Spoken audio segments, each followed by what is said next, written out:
Bismillahirrahmanirrahim. Assalamualaikum warahmatullahi wabarakatuh. Sebelumnya, jika kiranya konten ini bermanfaat, jangan lupa klik like sebagai bentuk dukungan dakwah kami. Silakan subscribe agar tidak ketinggalan kajian-kajian Islami berikutnya. Dan tuliskan komentarmu untuk berbagi ilmu dan kebaikan. Semoga ini semua menjadi amal jariah untuk kita semua. Amin ya rabbal alamin. Izinkan saya ayul ikhwah memulai ceramah ini dengan sebuah pertanyaan reflektif.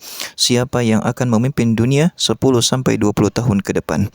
Jawabannya bukan orang tua kita, bukan pula generasi sebelum kita. Jawabannya adalah kita, para pemuda. Namun, menjadi pemimpin di zaman ini tidaklah mudah. Kita hidup di era yang disebut dengan era globalisasi, di mana batas antara negara, budaya, dan nilai semakin kabur. Dan di tengah derasnya arus perubahan ini, pemuda Islam menghadapi ujian yang sangat berat, yaitu globalisasi, dan juga bagaimana dampak daripada globalisasi ini terhadap pola fikir pemuda Islam. Globalisasi bukan sekadar istilah akademik. Ini adalah realitas hidup kita sehari-hari. Dari cara kita berpakaian, berbicara, mencari informasi, sampai membentuk pandangan hidup, semuanya dipengaruhi oleh arus global, di mana teknologi, internet, media sosial, budaya barat, dan liberalisme pemikiran masuk ke dalam rumah kita tanpa permisi. Hal ini tentunya bisa menjadi pedang bermata dua, mendatangkan manfaat besar tapi juga potensi kerusakan yang serius.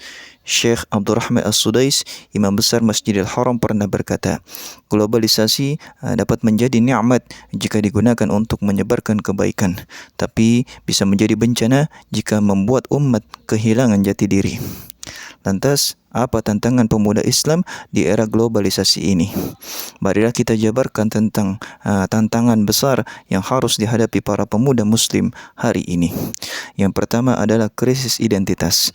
Banyak pemuda Islam hari ini yang tidak mengenal agamanya sendiri. Mereka lebih bangga menjadi pengikut tren Barat daripada menjadikan Rasulullah SAW sebagai teladan. Ketika nama artis Korea lebih dikenal daripada nama sahabat Nabi, ini tanda bahwa identitas keislaman kita sedang terkikis. Padahal Rasulullah SAW bersabda, "Man tashabbaha biqaumin fahuwa minhum." Barang siapa yang menyerupai suatu kaum, maka ia termasuk bagian dari mereka. Yang selanjutnya tantangannya adalah hedonisme dan konsumerisme. Budaya global hari ini mendorong anak muda untuk hidup instan, pamer gaya hidup, dan mengejar kesenangan sesaat. Hidup dijadikan ajang pencitraan, bukan perjuangan. Nilai-nilai Islam seperti zuhud, sabar, dan syukur perlahan mulai digantikan oleh ambisi kosong. Lantas, tantangan selanjutnya adalah terjebak dalam dunia maya.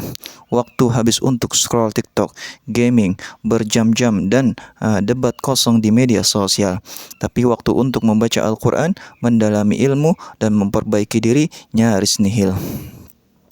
Padahal Allah berfirman di dalam suratul Asr, demi masa, sesungguhnya manusia benar-benar di dalam kerugian, kecuali orang-orang yang beriman, beramal saleh, saling menasihati di dalam kebenaran dan kesabaran. Tantangan selanjutnya adalah radikalisme dan polarisasi. Ironisnya, di sisi lain ada juga pemuda Muslim yang terjebak pada pemikiran ekstrim, yaitu merasa hanya dirinya yang benar dan yang lain salah. Akibatnya, Islam tampak menakutkan di mata dunia, padahal Islam adalah rahmatan lil alamin. Lantas, bagaimana sikap bijak pemuda Muslim terhadap globalisasi? Pemuda Muslim tidaklah boleh apatis, tidak boleh terseret arus, tapi juga tidak boleh menjadi musuh zaman.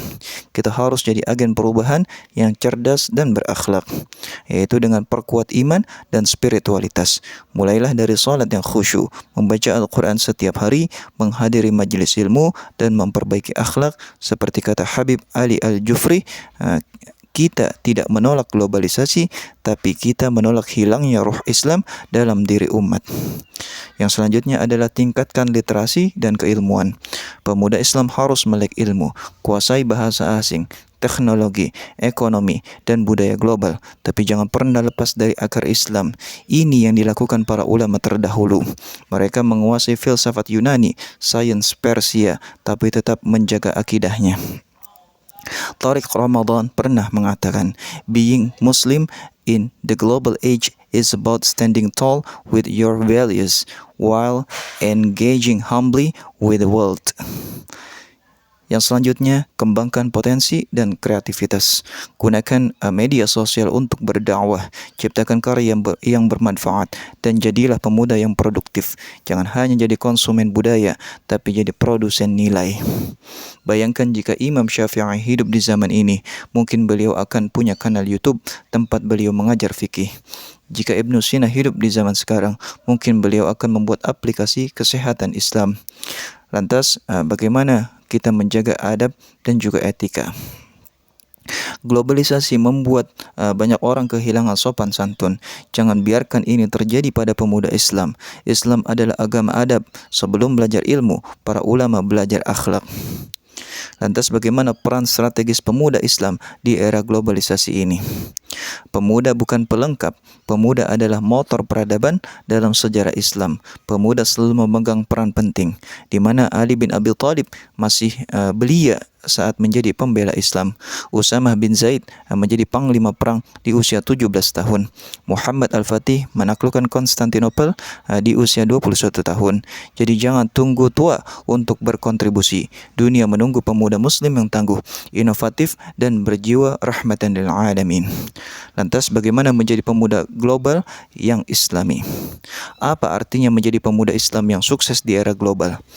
Yaitu berani bersaing di tingkat dunia, melek teknologi tapi tidak kehilangan iman, bisa berdialog dengan semua golongan tapi tidak menggadaikan prinsip, bisa berkarya dengan integritas bukan sekadar pencitraan, mewakili Islam dalam sikap dan kontribusi bukan hanya simbolik semata.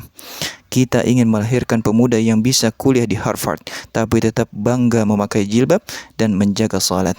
Kita ingin pemuda yang bisa jadi pengusaha global, tapi tetap jujur, zakat, dan peduli fakir miskin. Sebagai penutup, bagaimana kita membangun optimisme pemuda Islam, di mana globalisasi adalah medan ujian, tapi juga medan amal. Kita bisa memilih menjadi korban atau justru menjadi pemenang. Allah Subhanahu wa taala berfirman, "Wala tahinu wala tahzanu wa antumul a'launa in kuntum mu'minin." Janganlah kamu merasa lemah dan jangan pula bersedih hati, padahal kamulah yang paling tinggi derajatnya di sisi Allah jika kamu orang-orang yang beriman. Wahai para pemuda, jangan takut menghadapi dunia, taklukkan dunia dengan ilmu, iman, dan akhlak. Jadilah generasi yang meretas zaman dengan cahaya Islam. Jadilah muslim global yang membanggakan bumi dan dirindukan langit. Hadanallahu wa iyyakum ajma'in. Wassalamualaikum warahmatullahi wabarakatuh.